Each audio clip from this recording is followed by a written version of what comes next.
$1 billion rocket ship, ভবিষ্যতের একটা প্রযুক্তি যা একদিন তোমাদের মঙ্গল গ্রহে নিয়ে যাবে একেবারে নতুন একটা বাড়িতে, আর তার সাথে $500 বিলিয়ন বায়োস্ফিয়ারে বসবাসের জন্য। ও মাই গড! আর এই গোটা ভিডিও জুড়ে আমরা তোমাদের দেখাবো ভবিষ্যতের জীবন কতটা অন্যরকম হতে পারে। তোমরা দেখতে পাবে কিভাবে আমরা বিলুপ্ত প্রজাতিগুলোকে পুনরুজ্জীবিত করতে যাচ্ছি। এটাই আক্ষরিক অর্থে ভবিষ্যৎ। ফ্লাইং কার যা তোমাদের যে কোনো জায়গায় নিয়ে যাবে, এবং আরো অনেক কিছুই। এটা দারুণ। শুরু করবো এই $1 আলো দিয়ে, যা প্রচুর পরিমাণে একত্রিত করলে মানব জীবনের ভবিষ্যৎই বদলে যেতে পারে, অথবা মঙ্গল গ্রহ। এই ভিডিওতে আমি তোমাদের দেখানোর জন্য এক্সাইটেড এই বিশ্বের সবচেয়ে ফিউচারিস্টিক টেকনোলজি। কিন্তু এরপরে আমরা যাব $10,000 টেকনোলজিতে, নিউরালিঙ্ক, যেখানে একটা কম্পিউটার চিপ সার্জিক্যালি ব্রেনের মধ্যে ইমপ্ল্যান্ট করা হবে, যাতে নোল্যান্ডের মতো বাকি সবাই বিশ্বের সাথে সংযোগ তৈরি করতে পারে। তাহলে তোমার ঘাট থেকে বাকি অংশ প্যারালাইজড। হ্যাঁ, আর প্রায় 8 বছর ধরে আমি আমার জীবনের কিছু উদ্দেশ্য খোঁজার চেষ্টা করছিলাম। আর তারপরে তুমি পেলে নিউরালিঙ্ক। এর প্রভাব কি হলো?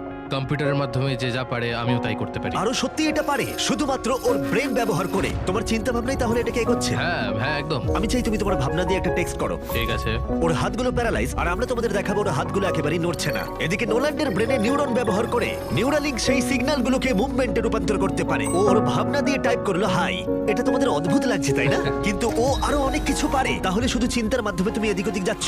লেফট রাইট, উফ, মরে যেও না। ও না, এই তো। ও আমাদেরকে গেমে হারিয়ে দিল শুধুমাত্র চিন্তা ভাবনার মাধ্যমে। আমি কখনো ভাবিনি যে এটা আমাকে এমন কিছু করতে দেবে। ফিউচার টেকনোলজি শুধুমাত্র আমাদের মাইন্ডকে সাহায্য করে তাই নয়, তার সাথে বডিকেও করে। যেমন হলো কাই, 12 বছরের একটা ছেলে যারা একটা হাত নেই, যাকে রাস্তার ধারে ফেলে রাখা হয়েছিল। আর এই জিনিসটা আমরা এখন কাইকে দিতে চলেছি। এটা কঠিন। আর ও জানেও না ও একটা ফেক ডক্টরের চেম্বারে রয়েছে, আর সব থেকে অ্যাডভান্স বায়োনিক আর্ম ওকে দেওয়া হবে। $25,000 একটা বায়োনিক আর্ম, যা ওকে একটা সুপার হিরো মুভমেন্ট দেবে। ওকে সারপ্রাইজ দেবো। এই কাই, হ্যালো। আচ্ছা একটু তোমার ব্যাপারে আমাকে কিছু বলবে? আমার বয়স 12, আমাকে চায়না থেকে অ্যাডাপ্ট করা হয়েছে। কাই এটা জানেও না যে ওটা জিমি। তোমার মা আমাদেরকে বলেছে তোমরা আমাদের চ্যানেলের বড় ফ্যান। দাঁড়াও, কি বলছো? আর হ্যাঁ, তুমি এখন এই হাতটা পেতে চলেছো, কিন্তু আমার মনে হয় এটা যথেষ্ট নয়। তাই তোমার জন্য একটা উপহার আছে। ও, কি বলছো?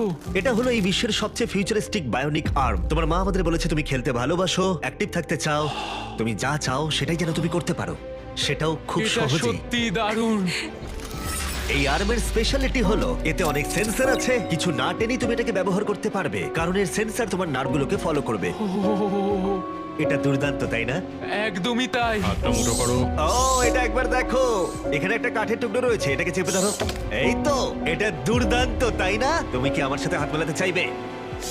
ও, এটা দারুণ। খুব ভালো, এটা একবার দেখো।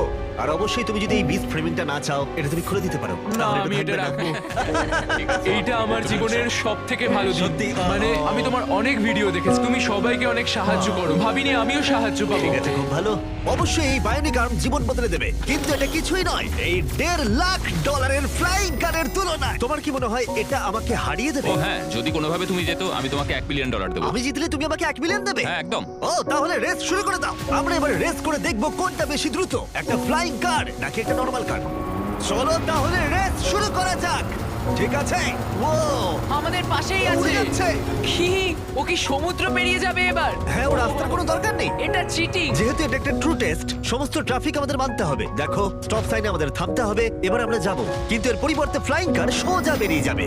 এটার কারণেই এর সম্পর্কে মানুষ ভবিষ্যতে ভাবছে ফ্লাইং কার সব সময় এগিয়ে থাকবে। দাঁড়াও, আমি ওকে দেখতে ও, পাচ্ছি। ওকে দেখো। দেখো, অর্ধেকটা চলে গেল। কি আমরা করে? সবাই শুরু করেছি মাত্র আমাদের এখন। তাড়াতাড়ি যেতে হবে। ভাবতে পারছো প্রতিদিন তোমরা কতটা সময় বাঁচাতে পারবে যদি তোমরা এইভাবে কাজ করতে পারো? কারণ তুমি গাড়ি চালানোর বদলে সোজা গাড়ি নিয়ে উড়ে আমি যাবে। 1 বছরে 1000 ঘন্টা বাঁচাবো। হয়তো 1 বছরও নয়। আমি হিসেব করে বলি। এই $1.5 ফ্লাইং কারের কোনো তুলনাই চলে না এই $1 বিলিয়ন রকেট শিপের সাথে, যেটা আমরা পরে দেখব। এটা তো সবে শুরু। এটা কি তাড়াতাড়ি এখানে চলে এলো? এদিকে এসো।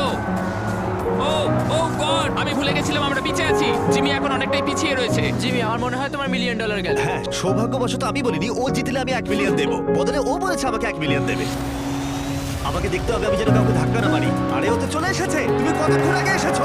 10 মিনিট। তুমি এখানে 10 মিনিট আগে এসেছো। ও মাই গড, এটার সম্পর্কে আমি জানি না, কিন্তু একদিন অবশ্যই এটা আমি চালাবো। আর যদি তুমি ভবিষ্যতের দিকে না তাকাও, তাহলে একবার এই জেট প্যাকটা ব্যবহার করে দেখতে পারো। এবার যার মূল্য হলো $500,000,000। এই জেট প্যাকটা ঘন্টায় 80 মাইল গতিতে উঠতে পারে এবং 3 মাইলের রেঞ্জের সাথে সব থেকে দ্রুত কাজে পৌঁছতে হলে এটাই দরকার। কাজ করে ভালো লাগছে। তুমি পেরেছো জেনে ভালো লাগলো। ভবিষ্যতের পরিবহন শুধুমাত্র আকাশেই নয়, এটা মাটিতেও হতে চলেছে। আর $1 মিলিয়ন বদলে আমরা পেয়েছি বিশ্বের দ্রুততম গাড়ি, আর আমি এখন এটাকে ড্রাইভ করব। আর এটা শুধুমাত্র বিশ্বের দ্রুততম গাড়ি নয়, ও ও ও মাই গড, এটা কত তাড়াতাড়ি গতি বাড়ায়! এতে এত বেশি সাকশন আছে যেটা উল্টো দিকেও চলতে পারে।